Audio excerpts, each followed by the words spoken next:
మన మల్టీ ట్యాంప్లో ఇవాల్టి స్పెషల్ పిల్లలకి పెద్దలకి బాగా ఇష్టమైన బ్రెడ్ ఆమ్లెట్. అయితే ఈ బ్రెడ్ ఆమ్లెట్ని చిన్న చిన్న చిట్కాలు యూస్ చేసి మరింత ఈజీగా రుచికరంగా డిఫరెంట్ స్టైల్లో ఎలా తయారు చేసుకోవాలో చూద్దాం.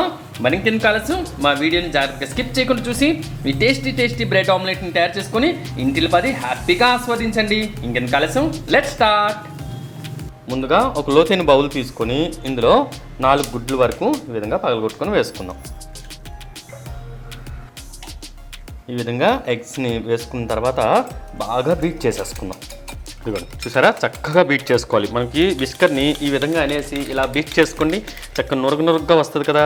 మనం ఎగ్స్ ఎంత బాగా బీట్ చేసుకుంటే బ్రెడ్ ఆమ్లెట్ అనేది అంత టేస్టీగా ఉంటుంది. ఇప్పుడు ఇందులో జాగ్రత్తగా చూడండి, ఒక చిన్న మీడియం సైజ్ ఉల్లిపాయ తీసుకొని ఇలా సన్నగా తరిగేసుకోండి. ఓకే, చిన్న ముక్కలుగా తరిగేసుకోండి. అదేవిధంగా 2 పచ్చిమిరపకాయలు, 1 టొమాటోని ఇలా చిన్న ముక్కలుగా తరుక్కోండి. అదేవిధంగా కాస్తంత కొత్తిమీర, వీటన్నిటిని కూడా ఇందులో వేసుకుందాం. కాస్తంత కారం పొడి, కొంచెం అంత పసుపు, టేస్ట్కి సరిపడంత ఉప్పు ఇలా వేసుకున్నాక వీటన్నిటిని కూడా బాగా కలిపేసుకుందాం. చాలా అంటే చాలా సింపుల్గా చేసుకోవచ్చు.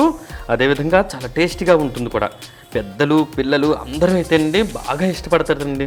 సండేస్ టైంలో కనుక మీకు బ్రేక్ఫాస్ట్లోకైనా స్నాక్స్లోకైనా ఇలా చేసి పెట్టండి, అందరూ చాలా ఇష్టంగా తింటారు. ఓకే, ఇప్పుడు ఇలా బీట్ చేసేసుకున్నాం కదా. ఇప్పుడు మనం బ్రెడ్ ఆమ్లెట్ని ఎలా వేసుకోవాలో చూసేద్దాం పద. ఇప్పుడు స్టవ్ మీద అలా పెనం పెట్టుకున్న తర్వాత ముందుగా ఆయిల్తో ఈ విధంగా గ్రీస్ చేసుకోండి. మరి ఎక్కువైతే ఆయిల్ అక్కర్లేదు, లైట్గా ఈ విధంగా గ్రీస్ చేసుకుంటే సరిపోతుంది. ఇలా గ్రీస్ చేసుకున్న తర్వాత పెనంని అయితే బాగా వేడెక్కిద్దాం. ఇలా వేడెక్కిన పెనం మీద మనం ఒక బ్రెడ్ స్లైస్ని తీసుకొని ఈ విధంగా పెట్టుకోండి. ఈ విధంగా పెట్టుకున్న తర్వాత 2 వైపులా జస్ట్ లైట్గా ఈ విధంగా కాల్చుకోండి. చూసారు కదా, ఒకవైపు అయితే బాగా కాలింది కదా, చూడండి చక్కగా కాలింది కదా. ఇప్పుడు మనం ముందుగా బీట్ చేసి పెట్టుకున్నాం కదా ఎగ్ మిశ్రమాన్ని లైట్గా దీని మీద వేసుకుందాం. ఇలా వేసుకున్న తర్వాత దీన్ని అంతటిని చక్కగా స్ప్రెడ్ చేసుకుందాం.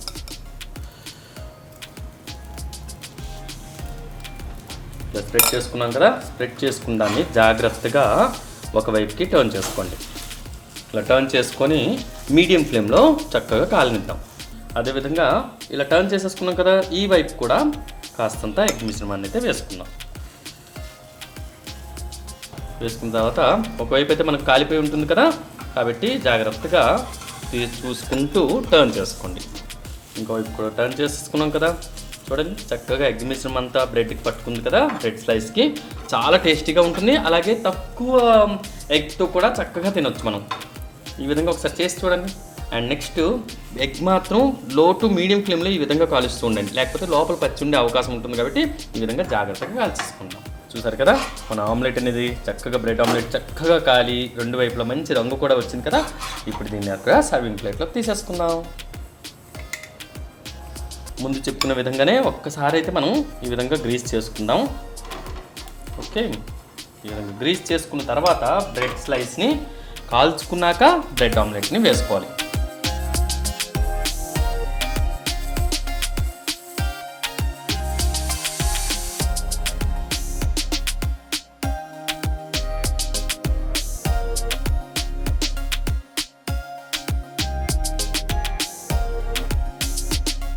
వావ్, చూసారుగా ఫ్రెండ్స్, చాలా అంటే చాలా ఈజీగా టేస్టీగా ఈ బ్రెడ్ ఆమ్లెట్ని అయితే తయారు చేసేసుకున్నాం కదా. మరి మీరు కూడా తప్పకుండా సండే స్పెషల్గా ఈ బ్రెడ్ ఆమ్లెట్ని తయారు చేసుకుని ఇంటిలో పాది హ్యాపీగా ఎంజాయ్ చేయండి.